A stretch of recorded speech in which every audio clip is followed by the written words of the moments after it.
본 방송에서 제공하는 투자 정보는 투자 판단에 대한 조언입니다. 방송에서 제공하는 주식의 가치, 가격 상승 및 하락에 대해서는 방송사에서 보장하지 않습니다.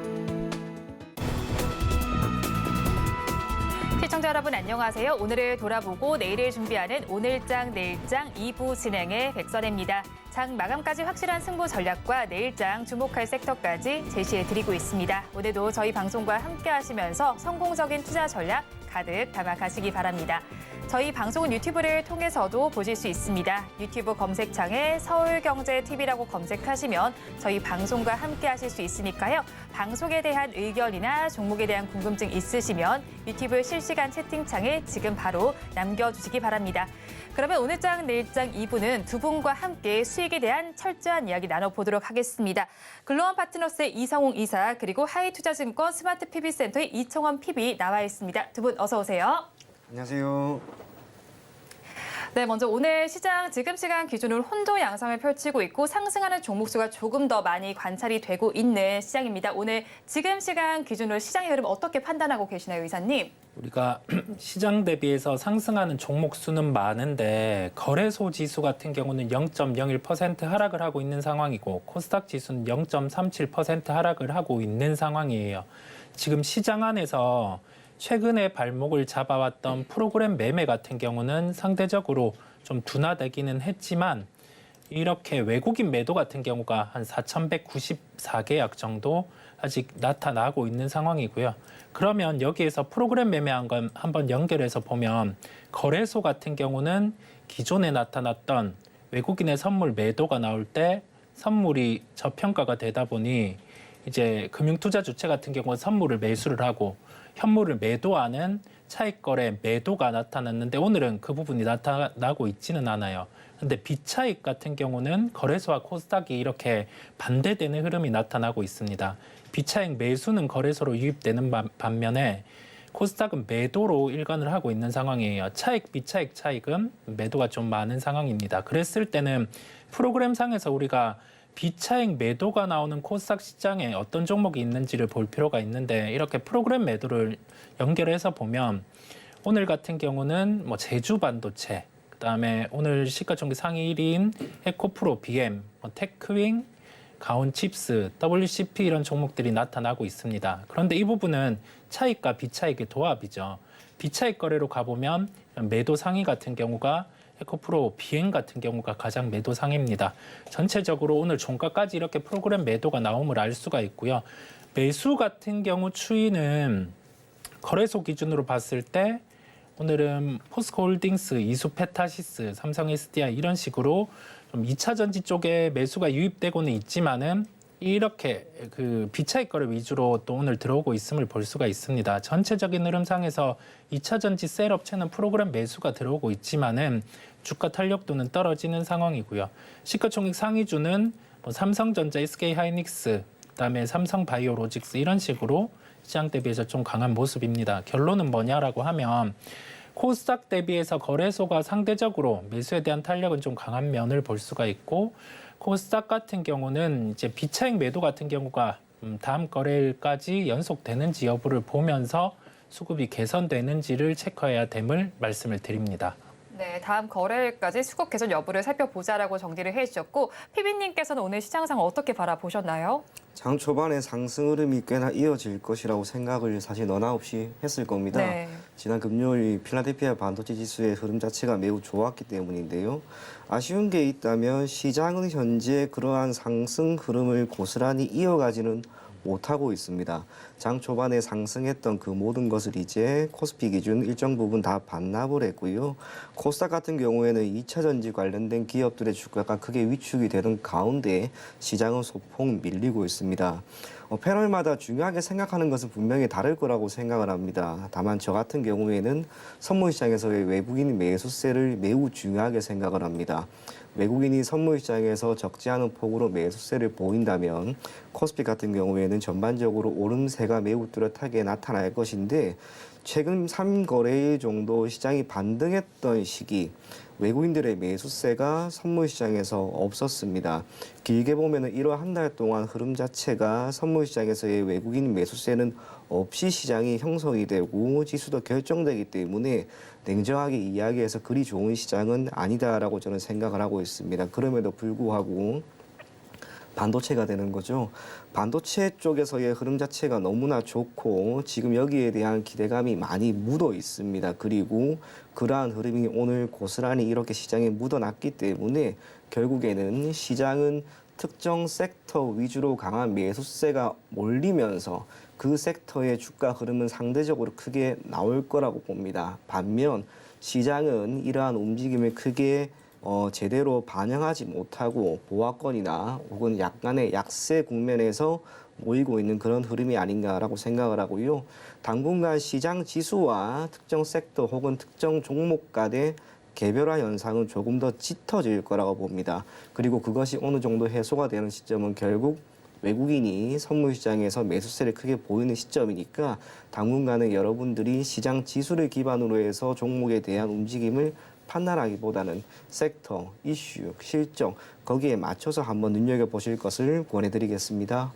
네, 지수와 섹터가 차별화되는 움직임이 나타날 것이다라고 말씀해 주시면서 선물 시장에서 외국인의 포지션을 좀 짚어주셨는데 그러면 외국인이 포지션을 매수로 좀 전환시키기 위해서는 어떤 요소가 필요할까요? 우리가 외국인 같은 경우에는 통상적으로 국내 시장에 크게 유입이 되기 위해서는 캐리 트레이드라고 불리죠. 이러한 캐리 트레이드가 원활하게 이루어지기 위한 조건이 충족이 되어야 됩니다. 크게 세 가지입니다. 첫째로는 투자를 하려고 하는 국가의 펀더멘털이나 여러 가지 경제 기초력이 좋아야 되는데 현재 우리나라 같은 경우에는 수출력에 있어서 소폭 아쉬움이 있습니다. 두 번째로 원달러 환율이 일정 부분 높은 수준을 유지해야 됩니다. 그래야지 투자에 따른 나중에 환차익을 얻을 수가 있습니다. 다행스럽게 지금은 원달러 환율이 1,350원 수준으로 낮은 수준은 아니다라고 생각을 합니다. 그런 면에서 이 점은 긍정적으로 볼 수 있지만 가장 중요한 거죠. 자금을 조달할 수 있는 자금 조달 비용. 금리가 지금 너무 높습니다. 그렇기 때문에 외국인들이 우리나라에 투자를 하기 위해서 어딘가에서 자금 조달을 하는 것에 어려움이 없지 않아 있기 때문에 당분간은 이렇게 우리나라 증시에 외국계 자금은 크게 들어오지 않을 것으로 생각을 하고요. 다행스러운 게 있다면 올해 몇 번이 될지는 모르겠습니다만 금리 인하를 시행할 것으로 보입니다. 점진적으로 시행이 이루어지는 시점에 맞추어서 외국인들의 매수세는 조금 더 유입될 수 있을 것으로 보이니 조금 더 시간을 두고 시장을 바라볼 것을 권해드리겠습니다. 네, 금리 바라보면서 조금 더 시간을 두고 시장을 바라보자라고 정리를 해주셨습니다. 오늘 장에서도 여러 가지 이슈가 나와 있었습니다. 내일 장까지 좀 이어갈 만한 핫 이슈 어떤 게 있을까요, 이사님? 우리가 이슈적인 측면에서 보면 IT 쪽이 계속 강하다는 점이겠고요. 그러면 이 부분에 대해서 미국 기업의 반응들, 그다음에 여기 더해져서 미국 기업의 반응을 뒤로하고 우리나라 시장 안에서 연결되는 수급이 어떻게 나타나는지를 체크를 해보고 싶습니다. 그 부분에 대해서 먼저 우리는 주목하고 갈 필요가 있고 미국은 당장 지표 발표의 중요성을 가지고는 있지 않아요. 그랬을 때 이제 XR 기기가 출시가 되었고 비전 프로 같은 경우가 초기 물량 같은 경우는 흥행이죠. 그랬을 때 이제 외신의 반응들을 좀 체크를 해 보려고 하고요. 그다음에 여기 연결해서 우리가 다음 스케줄들을 체크할 필요가 있을 것 같습니다. 새로운 기기 같은 경우가 앞단에 기기 출시를 했을 때 갤럭시 24 시리즈, 그다음에 비전 프로 같은 경우가 그래도 호조를 나타내고 있는 초기 양상이 있기 때문에 다음에 제품의 스케줄들에 대해서 좀 체크를 해볼 필요가 있겠습니다. 네, 다음에 스케줄에 대해서 조금 더 짚어보자라고 정리를 해주셨고 피비님께서 내일장 핫 이슈 어떤 게 될 거라고 보시나요? 저는 오늘 이슈가 되고 있는 이 초전도체와 관련된 이야기가 또 한번 나올까? 그런 기대감은 가지고 있습니다. 이유가 주가 움직임 자체가 너무나 크게 나타나고 있기 때문인데요.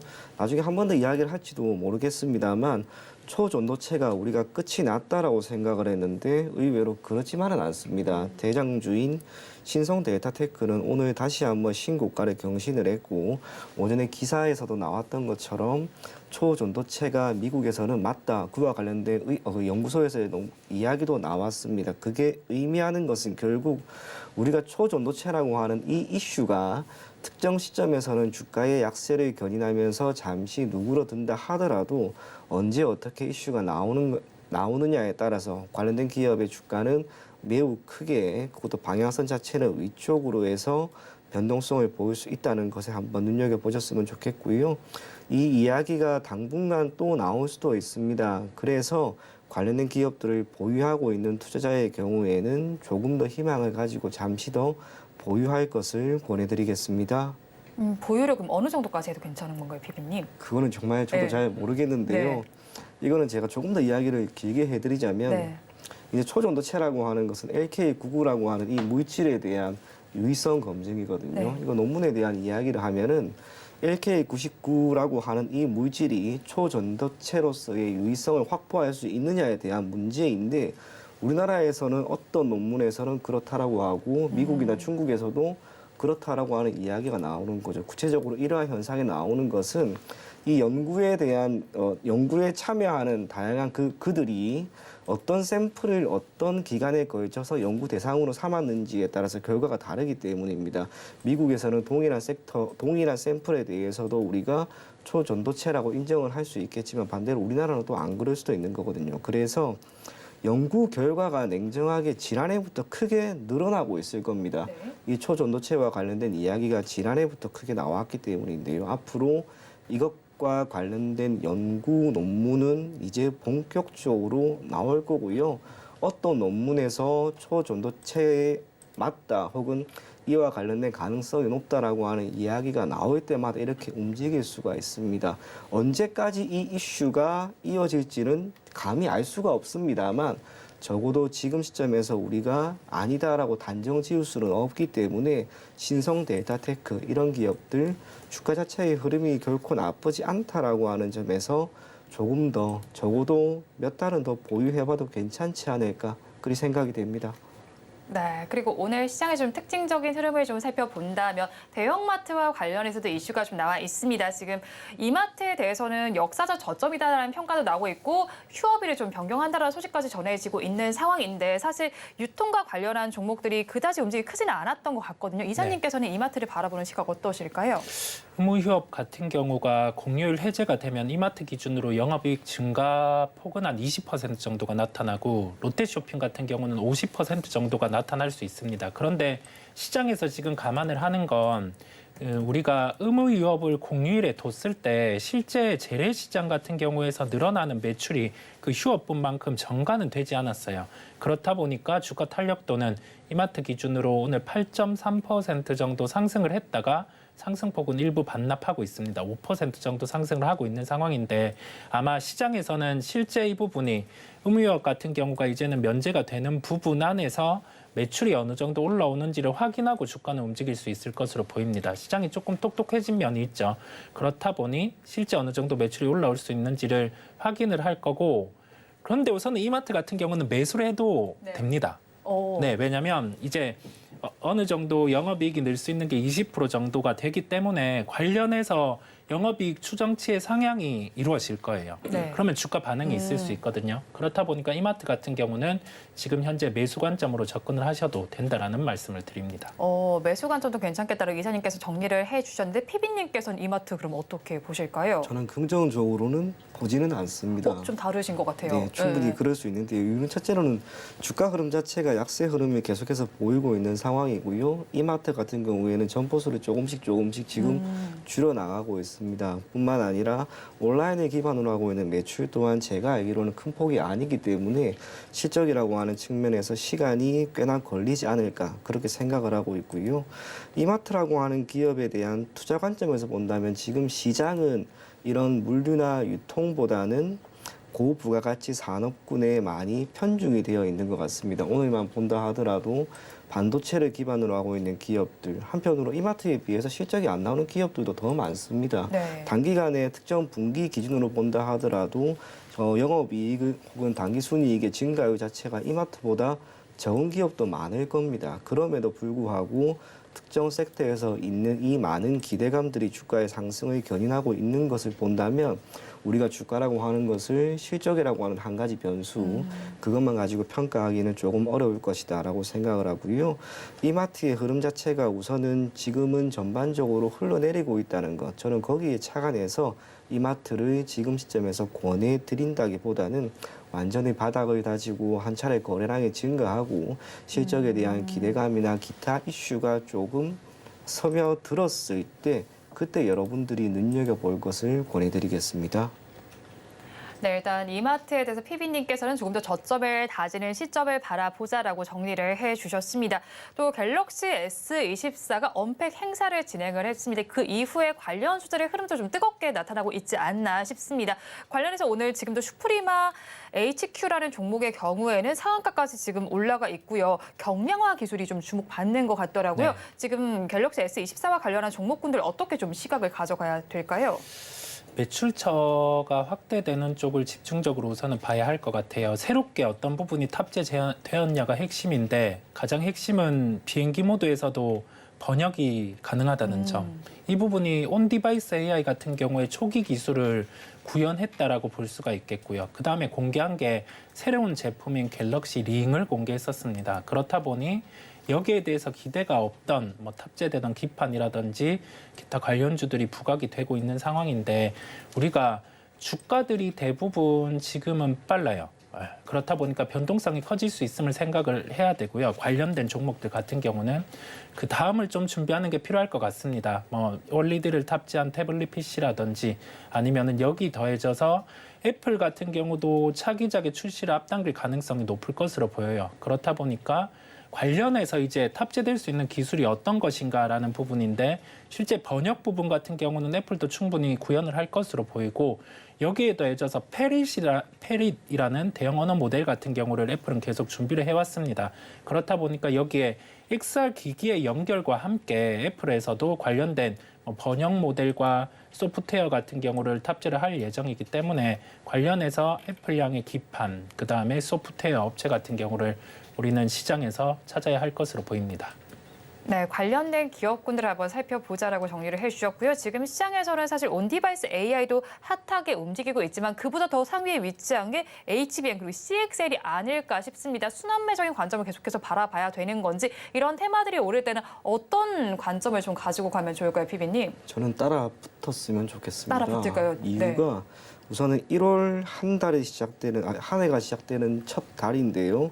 그때 맞추어서 시장이 최근에 불안했지만 반등하는 시점에 맞추어서 관련된 기업들의 주가가 지금 매우 크게 올라가고 있습니다. 이게 단순하게 고부가 가치 산업군에 속하는 기업들의 주가가 여기서 끝이 난다라고 생각하기보다는 올 한 해 이와 관련된 기업들 그리고 그들이 보일 수 있는 실적, 기타 기대감 그 많은 것들이 다 반영이 된 게 아닌가 그렇게 생각을 합니다. 그런 면에서 지금 시점에서 이렇게 가파르게 올라오는 것을 단순하게 고점이다라고 생각을 하기보다는요. 우리가 지금 시점에서 특히 장 초반이었다면 조금은 따라붙는 자세로 들어가서 대응을 했다면 적어도 지금 시점에서는 어느 정도 수익권에 위치하고 있지 않았을까 그렇게 생각을 합니다. 갑자기 지난해 AI와 관련된 이야기 그리고 관련된 기업들의 주가 흐름이 기억이 나는데요. AI와 관련된 기업들의 주가가 연초부터 2배 이렇게 올랐을 때만 하더라도 정말 많이 올랐다. 그래서 이제는 주의해야 한다. 그랬지만 이후로 몇 배가 더 간 기업들이 많이 있습니다. 적어도 거래량이 한 차례 크게 실리면서 장대 음봉이 나오지 않는 이상 지금 시점에서의 시세는 죽지는 않았을 것이다 라고 생각을 하고요. 당분간 시장이 앞서 이야기한 것처럼 외국인들의 선물 시장에서의 매수세가 들어오지 않을 것 같고 수급적으로 본다 하더라도 지수 자체보다는 특정 섹터 위주로 수급이 많이 몰릴 거라고 봅니다. 지금 그 주인공은 분명 온디바이스 AI 그리고 CXL입니다. 그렇다면 여기에서 큰 폭의 수익은 아니다 하더라도 우리가 일정 부분 수익을 기대할 수는 있다는 점에서 오늘 장이 마감되는 시점에 장이 마감이 되기 전이나 혹은 약간의 조정이 나왔을 때는 여러분들이 한번 따라 붙으면 좋지 않을까 그리 생각이 됩니다.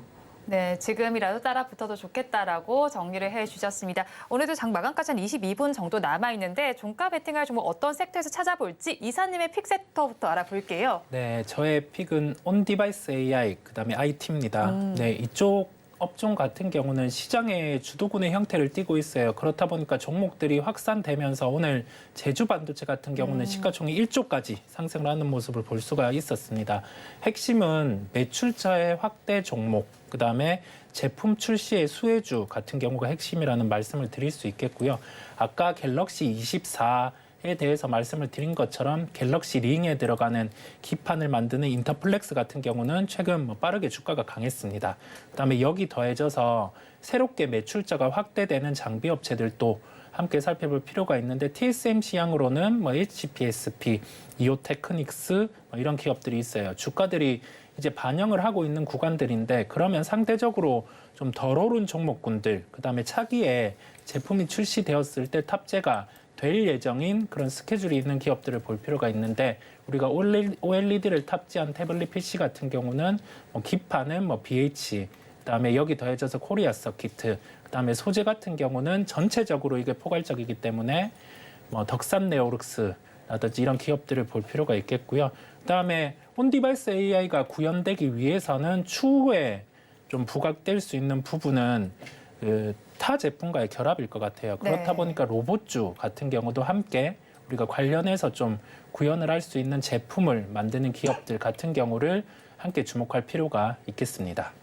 관련해서 지금 로봇 쪽에서도 접목을 할 수 있는 기업에 주목을 해보면 좋겠다라고 정리를 해주셨습니다. 온디바이스 AI 같은 경우에는 오늘 시장에서 4% 넘는 상승률을 보여주면서 최근 시장에서 좀 크게 오름폭을 나타내고 있는 종목군들이 아닐까 싶습니다. PB님과 같이 지금도 올라타도 된다라는 입장이신 건가요? 좀 차별화돼서 보자는 차별화돼서, 말씀이고요. 네. 이게 왜냐하면 자칫 추격을 한다고 했을 때 사람들이 좀 고점에 있는 종목들을 접근할 수 있다 보니까 많이 이야기를 하는 좀 조정심에서 무책임하기는 하지만 좀 어느 정도 기술적인 조정이 나왔을 때 그래도 접근을 하자는 말씀을 드립니다. 네, 그렇다면 좀 기술적인 조정이 나와 있는 종목을 가지고 오셨을 것 같아요. 맞나요? 네, 맞습니다. 네, 기술적인 조정이 나온 종목을 가지고 왔는데 주가는 좀 반응을 하고 있기는 해요. 네. 어떤 종목일까요? 종목은 저는 인탑스를 말씀드리려고 합니다. 이게 최근에 로봇과 관련돼서 그 삼성그룹의 보핏 같은 경우 작년에 출시 예정에 있다가 출시 같은 경우가 대량 생산에 대한 이슈가 있으면서 미뤄졌는데 이제 시제품 납품 소식이 있었습니다. 그렇다 보니까 여기에 대해서 조립 및 AS를 담당하는 인탑스 같은 경우가 좀 수혜로 부각이 될 수 있겠고요. 최근에 1월 17일 주가가 한 38,400원까지 상승을 했다가 지금은 좀 조정이 나왔어요. 그런 상황 안에서 이제 아까 말씀드린 요인들처럼 온디바이스 AI 이런 부분이 소프트웨어로도 확장이 되고 여기 더해져서 제품과 결합되는 환경 안에서는 다시금 로봇주 같은 경우도 부각이 될 수 있기에 먼저 조정이 나온 인탑스 같은 경우를 말씀을 드리게 되었고요. 올해 예상되는 영업이익은 300억 정도 수준입니다. 그런데 여기에는 지금 보핏에 대한 출시 부분이 포함이 안 됐기 때문에 여기에서 매출 넣을 수 있는 구조를 대입을 해봤을 때는 그래도 시가총액 기준 한 6,500억 정도까지는 상승이 가능한 여력이 나와요. 그렇다 보니 그 부분을 감안해서 먼저 1차적인 목표가는 41,000원을 제시를 해드리고요.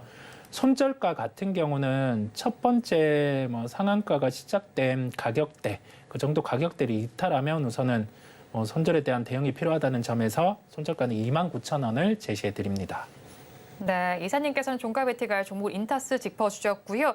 목표 주가는 41,000원, 손절 라인 29,000원 잡아주셨습니다. 그렇다면 PB님의 픽 섹터도 좀 알아보도록 할게요. 어떤 섹터 바라봐야 할까요? 네, 오늘의 흐름과는 조금 동떨어졌는데요. 저는 여전히 미용 의료기기 섹터입니다. 사실상 오늘 같은 경우에는 온디바이스, AI, 반도체 너무 강합니다.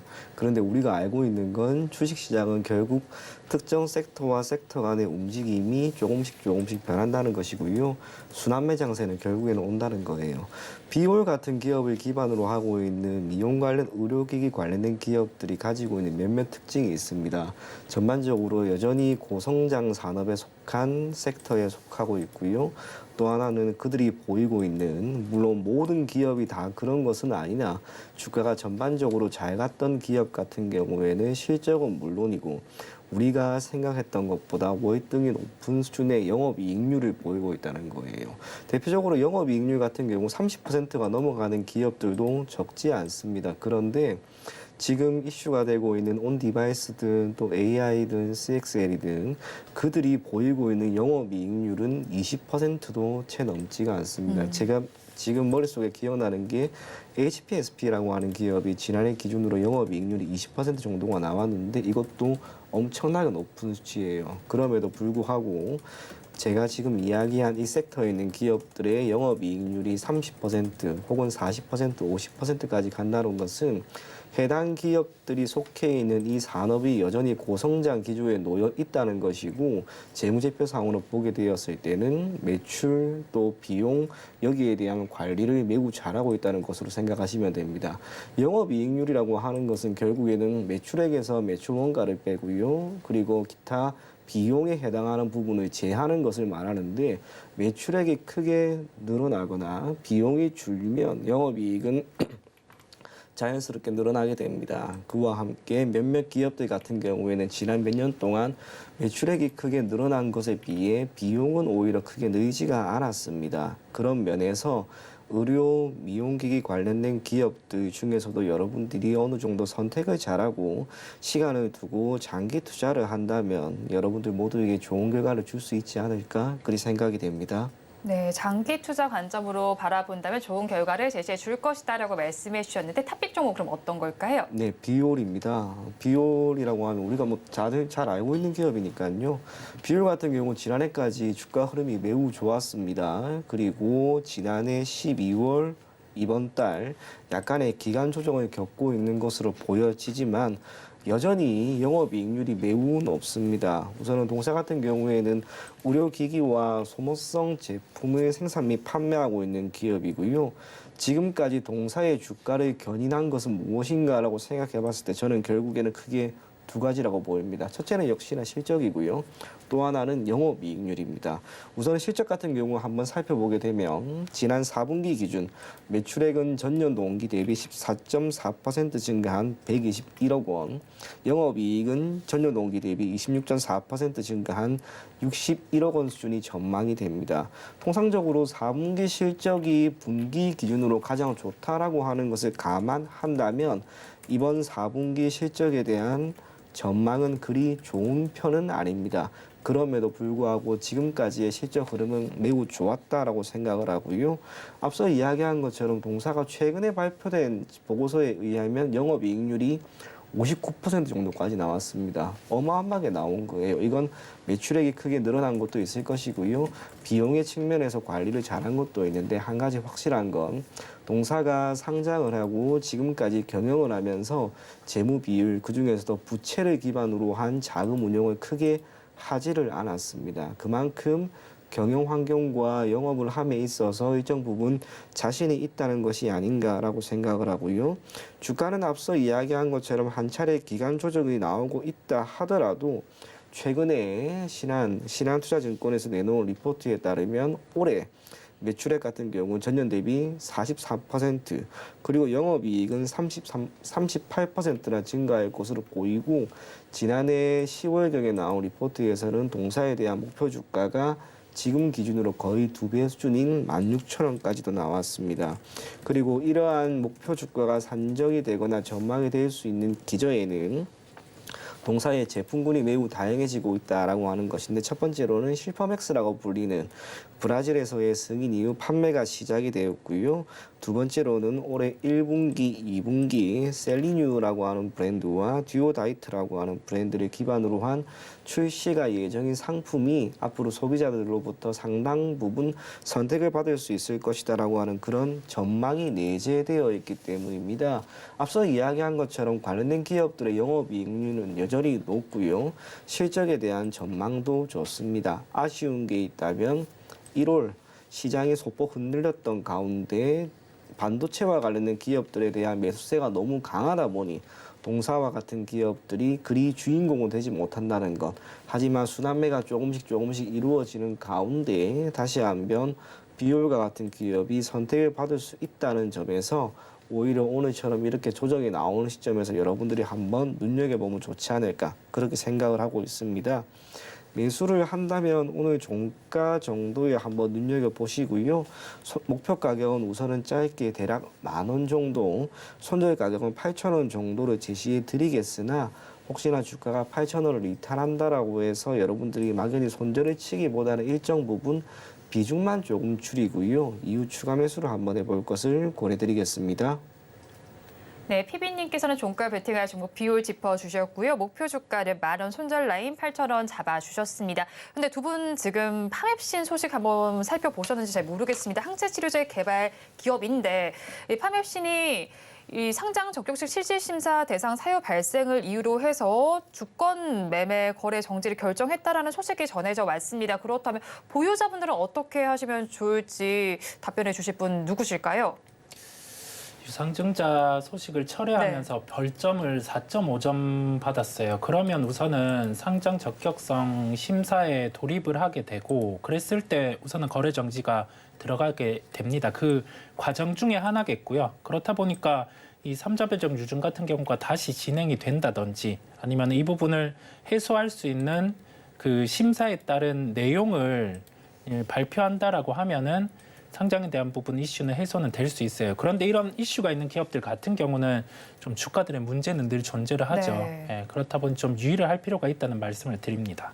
그런데 사실 이전에 올해는 좀 제약 바이오주가 주도주가 될 수 있다라는 이야기도 나왔었잖아요. 네. 뭐 이건 이 개별 종목의 이슈다라고만 파악하면 되는 건가요? 주도주가 될 것이라는 데는 이견이 없을까요? 주도주는 쉽지 않습니다. 쉽지 않나요? 네, 작년에는 주도주로 되어 왔는데 지금은 그 제약바이오 업종 안에서도 차별화가 돼서 움직일 것으로 보여요. 가깝게 뭐 임상에 대한 데이터를 도출을 했고 그리고 나서 그 임상에 대한 통과 가능성이 높은 몇몇 기업들 같은 경우가 주가 같은 경우는 강할 수 있는데 전부 다 이렇게 강할 수는 없어요. 그러면 파멜신과 관련된 사례에서 연결해서 어떤 기업들을 주의해야 하냐면 전환사채 발행이 이미 네. 좀 많이 나타난 기업들인데 지금 이제 만기가 도래하는 기업들 이 자금을 못 구하면 자칫 이 부분에 대해서 돈을 못 갚을 수 있는 요소가 있습니다. 그렇다 보니까 전환사채 발행이 과한 기업들, 그다음에 자본 같은 경우 확충이 안 된 기업들 같은 경우는 좀 주의가 필요하다는 말씀을 드립니다. 그렇다면 보유자분들은 어떻게 하면 좋나요? 자, 어떤 보유자분들은 이거 가지고 계신 분들 정지가 됐으니까 네. 우선은 지금은 네. 다시 거래 재개가 되길 바라야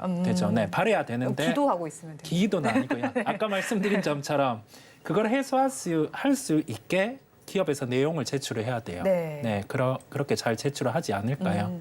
네. 네. 그러면 이제 정지가 되어 있으니까 앞으로 다시 거래 재개가 되길 바라보자라고 정리를 해주셨고 네. 사실 이제 제약 바이오 업계의 경우에는 최근에 좀 산업계의 판이 바뀌지 않나라는 생각이 듭니다. 지금 다른 업체들과 M&A를 맺는 경우들이 많이 나오고 있는데 이렇게 인수합병이 활발해진 배경이 있을 것 같아요, 비비님. 제약바이오 갑자기 네. 생각이 안 나는데요. 네. 이제 그런 것 같습니다. 반도체 같은 경우에도 기술력이 본인들 즉 인수를 하려고 하는 회사보다 앞서 있는 규모가 작은 기업들이 많이 있습니다. 네. 그러면 기업을 인수하려고 하는 기업 같은 경우에는 자금이 있다 하더라도 기술력이 부족하기 때문에 이걸 다시 투자를 해서 기술력을 확보하는 것보다 결국에는 기술력이 뛰어난 작은 회사를 인수를 함으로써 더 커지는 거죠. 마찬가지입니다.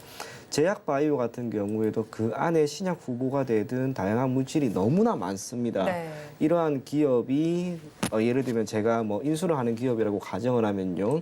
인수를 하려고 하는 저희보다 더 높은 기술력을 가지고 있고 또 임상에 대한 가능성이 더 높다면 차라리 인수를 해서 기업 가치를 더 크게 키워나가는 거죠. 그와 함께 그 안에 들어있는 그러한 기술력을 내재화시켜 나간다면 단기적으로는 인수 자금의 유출로 인한 주가 하락이 나올 수 있다 하더라도 결국에는 그것이 관계회사나 자회사로 되어서 이후에는 모두 실적에 반영이 될 수 있습니다. 그런 걸 감안했을 때 제약바이오에 속한 섹터도 그렇겠지만 그 외에 있는 모든 섹터에 있는 결국에는 산업이 가지고 있는 하나의 길이라고 생각을 하고요.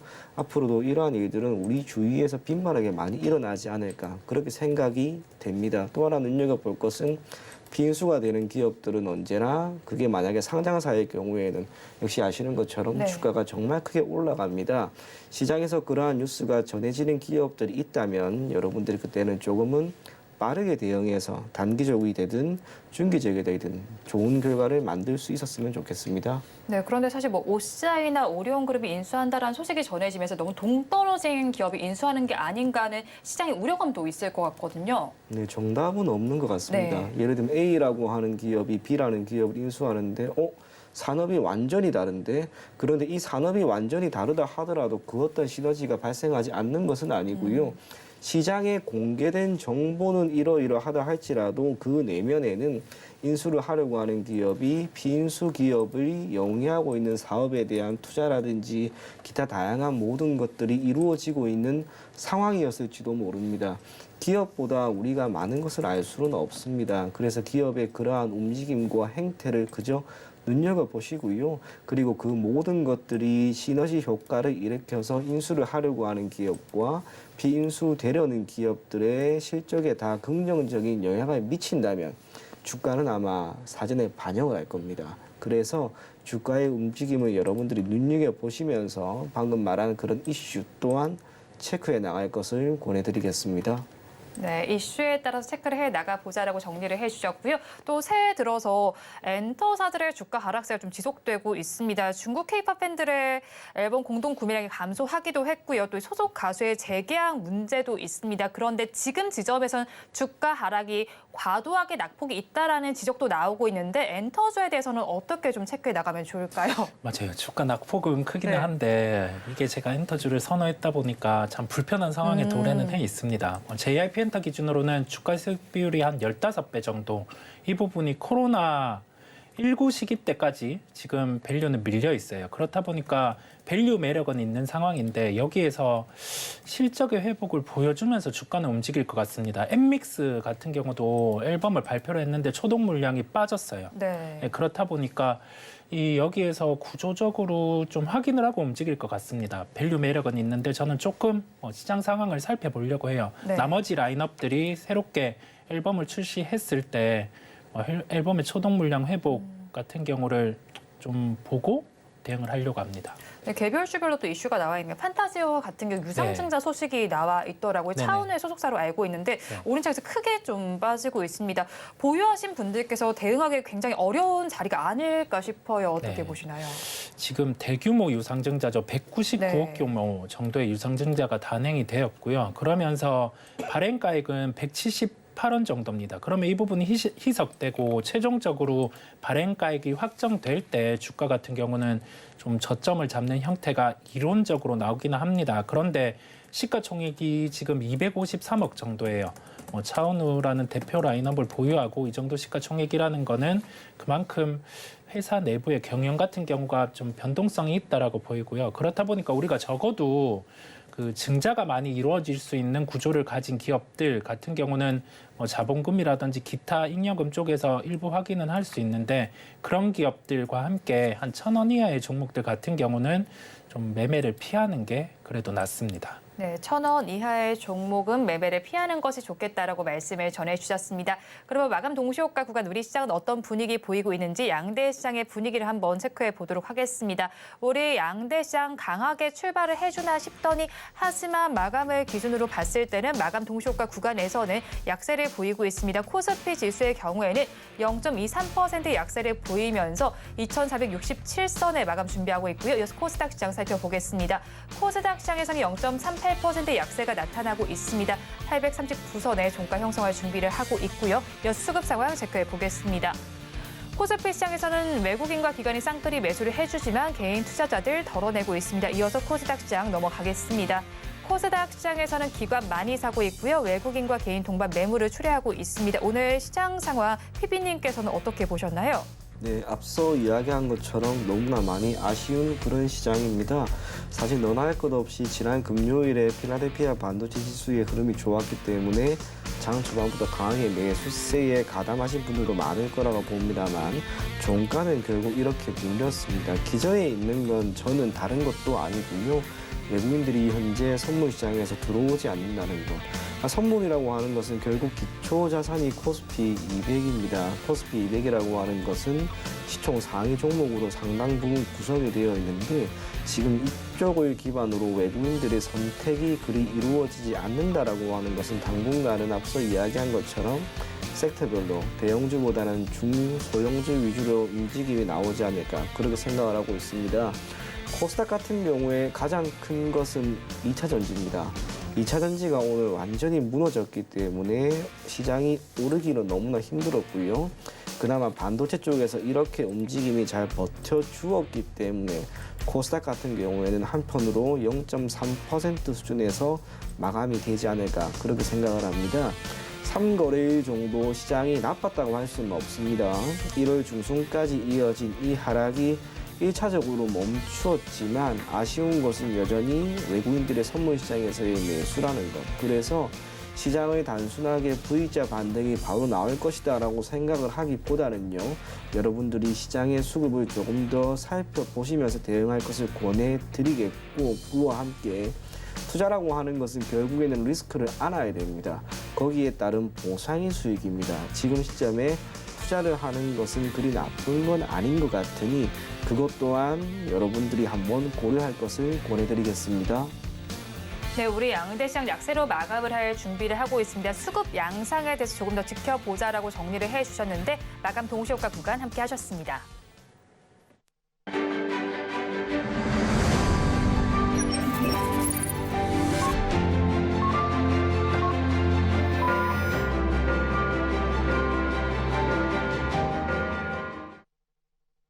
월요일 우리 시장은 아쉽게 마감을 했습니다. 업종별로는 어떻게 마감했는지 좀 살펴보도록 하겠습니다. 코스피 시장에서는 의약품 업종이 그래도 강하게 움직여줬습니다. 2.83% 강세로 마감을 했고요. 그 뒤를 이은 업종이 전기 가스업으로 2.07% 상승 마감했습니다. 의료 정밀 업종에서도 1.57%의 상승 흐름이 나타났고요. 하지만 하락한 업종이 더 많이 나타난 시장이었습니다. 이어서 코스닥 시장을 넘어가서 살펴보겠습니다. 코스닥 시장에서도 상승한 업종이 조금 더 많이 나타나고 있습니다. 반도체 업종이 가장 크게 상승률을 보여줬습니다. 4.41%의 강세를 보여줬고요. 이 안에서 가장 크게 올랐던 종목이 서울 반도체로 11% 상승 마감을 했습니다. 그 뒤를 이은 업종이 컴퓨터 서비스 업종으로 4.01% 상승 마감을 했고요. 방송 서비스 업종은 3.81% 상승 마감을 했습니다. 오늘 시장 좀 아쉽게 마무리가 됐는데 이사님께서 오늘 마감 상황 어떻게 바라보셨나요? 시가총액 상위주들 보면 2차 전지는 장 마지막까지 약했어요. 그렇다 보니까 좀 아쉬운 점들이 있었고 코스닥 시장에서 시가총액 1, 2, 3위가 다 약했습니다. 그랬을 때 보통 이제 10위권 내에 다른 종목들이 강한 특성들이 있어요. 그러한 시가총액 상위의 특성을 기억해 두실 필요가 있겠고요. 거래소 같은 경우도 장 막판에 갈수록 좀 탄력도가 떨어지는 모습들이었습니다. 그러면서 종목들의 반응은 좀 소프트웨어 쪽으로 다시금 집중이 되는 모습들이었어요. 이 부분에 대해서는 한글과 컴퓨터 뉴스가 하나 나오면서 공공청의 수주가 나올 수 있다는 점이 부각이 되었고요. 그렇다 보니 소프트웨어주들 같은 경우는 중기적으로 아직 상승에 대한 여력이 남아있는 측면을 말씀을 드리고 전체적인 시가총액 상위주들은 짚어주신 요인들처럼 외국인 선물이 유입이 되는지 그다음에 수급이 돌아오는지를 체크해 보셔야 된다는 점을 말씀드립니다. 네, 그렇다면 저희 내일 장까지 좀 강세를 나타낼 테마 어디일까요? 아까 좀 짚어간 종목들 같은 경우를 네. 보시면 될 것 같고 여기 더해져서 AI, IT 같은 경우를 그대로 말씀을 드리도록 할게요. 왜냐하면 이제 애플의 기기 출시 같은 경우가 비전 프로로 먼저 이루어졌고 오늘 외신에서 대부분 여기에 대해서 다룰 것 같습니다. 그러면 전체적으로 애플에 대한 평가가 이루어질 거고 관련된 종목들 그다음에 여기에 다음에 애플이 제품을 출시할 때 이제 페리과 관련된 부분 가장 그 네. 부분을 중심으로 보고 있어요. 예, 함께 시장 참여자분들도 이 부분을 관전하면 좀 좋은 포인트가 되실 겁니다. 네, 내일장까지 바라볼 포인트 짚어주셨고요. 그렇다면 PB님께서는 좀 단기적으로는 지금 약세지만요. 그래도 앞으로 조금 시세를 분출할 만한 테마는 어디라고 보실까요? 지금 시점에서 생각이 나는 건 앞서 이야기한 위용 의료기기고요. 네. 그리고 또 하나가 문득문득 생각나는 게 자동차 전장입니다. 전반적으로 지난해 같은 경우에는 차량용 반도체에 대한 공급이 꽤나 많이 수월해졌고요. 덕분에 현대와 기아를 기반으로 하고 있는 완성차 업체의 실적이 좋게 나왔습니다. 물론 올해 1월 들어서 완성차 업체의 주가가 소폭 밀렸다 하더라도 전반적으로 실적에 대한 기대감은 여전히 남아 있습니다. 그리고 그러한 가운데 텔레칩스라든지 기타 차량용 반도체 기업들의 주가 흐름이 여전히 기대감이 적지 않다는 점 토대로 한번 그들이 보일 수 있는 실적에 대한 기대감을 한번 살펴보셨으면 좋겠고요. 차량용 반도체 그리고 전장품 앞으로 여기에 대한 수요는 근본적으로 늘어나는 환경이 조성되었습니다. 그 기저에 있는 것은 역시 자율주행이 아닌가 그렇게 생각을 하고 자율주행이 되면 더욱 많은 반도체 칩이 필요합니다. 반도체 칩이라고 하는 것은 결국에는 더 작게 그리고 더 데이터를 많이 공급하는 것이 핵심이 되는데 지금 우리나라에 있는 많은 기업들이 이를 조금 더 나은 결과로 만들기 위한 노력을 보이고 있습니다. 덕분에 몇몇 기업들의 실적은 여전히 나아지고 있고요. 주가 흐름 또한 단기간 조정은 나왔다 하더라도 모멘텀은 여전히 유효하다는 점에서 앞서 이야기한 것처럼 단기적인 조정일 가능성이 높지 않을까 그렇게 생각을 합니다. 좋은 섹터, 좋은 종목들은 분명히 많을 수 있습니다. 시장이 크게 무너지지만 않는다면 고부가 가치 산업군에 속한 기업들 모두가 여러분들에게 좋은 결과를 줄 수 있을 것으로 보이고요. 그중에서도 차량용 반도체, 네. 전장, 여기 또한 여러분들이 계속 눈여겨볼 것을 권해드리겠습니다. 네, 차량용 반도체와 전장 쪽 바라보자라고 정리를 해주셨고요. 그러면 이사님께서는 지금은 좀 단기적으로 약세를 보이지만 좀 네. 시세를 분출할 만한 테마가 어느 쪽이라고 보실까요? 비슷한 의견이실까요? 거의 비슷한 의견이고요. 네. 올해 좀 달라질 수 있는 건 한 6월 정도 갔을 때 상법 개정안 같은 경우가 진행이 된다라고 하면 대표적으로 우리나라에서 할인을 받고 있는 지주사 기업들 같은 경우에 주가 변화가 있을 것 같습니다.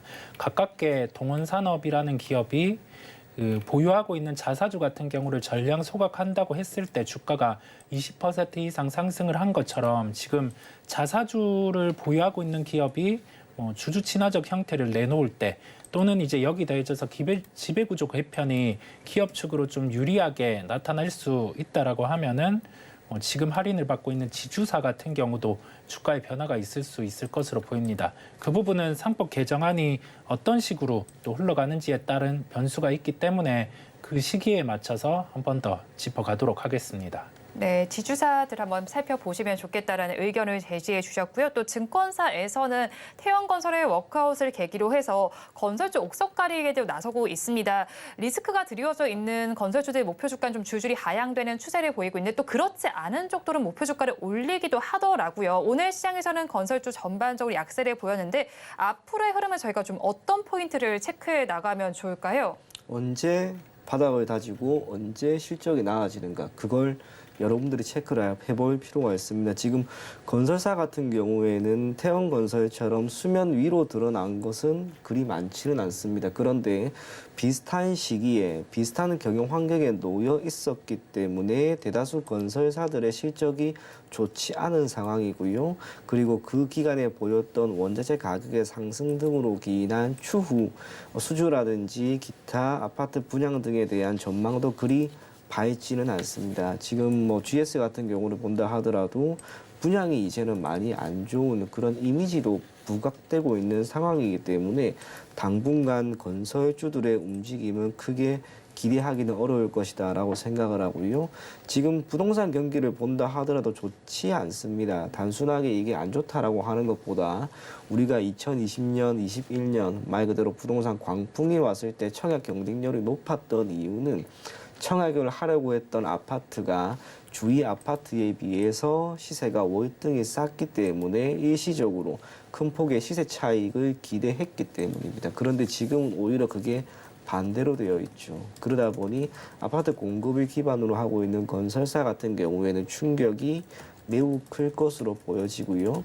기타 SOC를 기반으로 하고 있는 부분도 대선이 이미 끝났기 때문에 이를 기반으로 하고 있는 건설사의 공급 그리고 실적에 대한 기대감은 당분간은 꽤나 어렵지 않을까 그렇게 생각을 합니다. 오히려 여러분들이 건설주를 지금 시점에서 섣불리 매수를 하거나 포트폴리오에 담아서 혹시나 PF와 관련된 이슈, 또 부동산 실적, 그 모든 것이 하필 안 좋은 시점에 이렇게 갖게 된다면 태원건설과 같은 투자 수익률을 얻을 수도 있습니다. 그래서 당분간 건설주는 여러분들이 계속 피해갈 것을 권해드리겠습니다. 네, 당분간 건설주는 피해가는 것이 좋겠다라고 정리를 해주셨습니다. 지금까지 하이투자증권 스마트 PB센터의 이청원 PB 그리고 글로원 파트너스의 이성웅 이사와 함께했습니다. 오늘 말씀 고맙습니다. 오늘장 내일장 2부에서 전해드린 내용도 정리해서 보여드리겠습니다. 화면으로 확인해 보시죠. 네, 종가 베팅한 종목들 핵심으로 전해드리도록 하겠습니다. 먼저 인탑스입니다. 보피 시제품 납품 보도가 있으면서 기대감이 유효합니다. 목표 주가는 41,000원, 손절 라인 29,000원 잡아주셨습니다. 다음 장 넘어가서 살펴보겠습니다. 비오를도 짚어주셨습니다. 조정에도 견조한 주가를 보였습니다. 목표 주가는 10,000원, 손절 라인 8,000원 제시해 주셨습니다. 본 방송에서 제공하는 정보는 투자 판단에 대한 조언일 뿐 해당 주식의 가치와 수익률을 보장하지는 않습니다. 아울러 서울경제TV와 서울경제신문은 당사의 브랜드입니다. 최근 당사를 사측하는 피해 사례가 늘어나는 만큼 각별히 주의해 주시기 바랍니다. 오늘장 내일장 2부에서 준비한 순서는 여기까지입니다. 저희는 내일 이 시간도 여러분과 함께하겠습니다. 오늘도 시청해 주신 여러분 고맙습니다.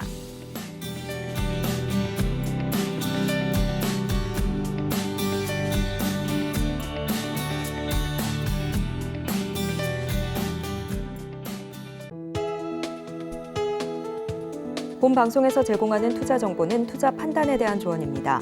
방송에서 제공하는 주식의 가치, 가격 상승 및 하락에 대해서는 방송사에서 보장하지 않습니다.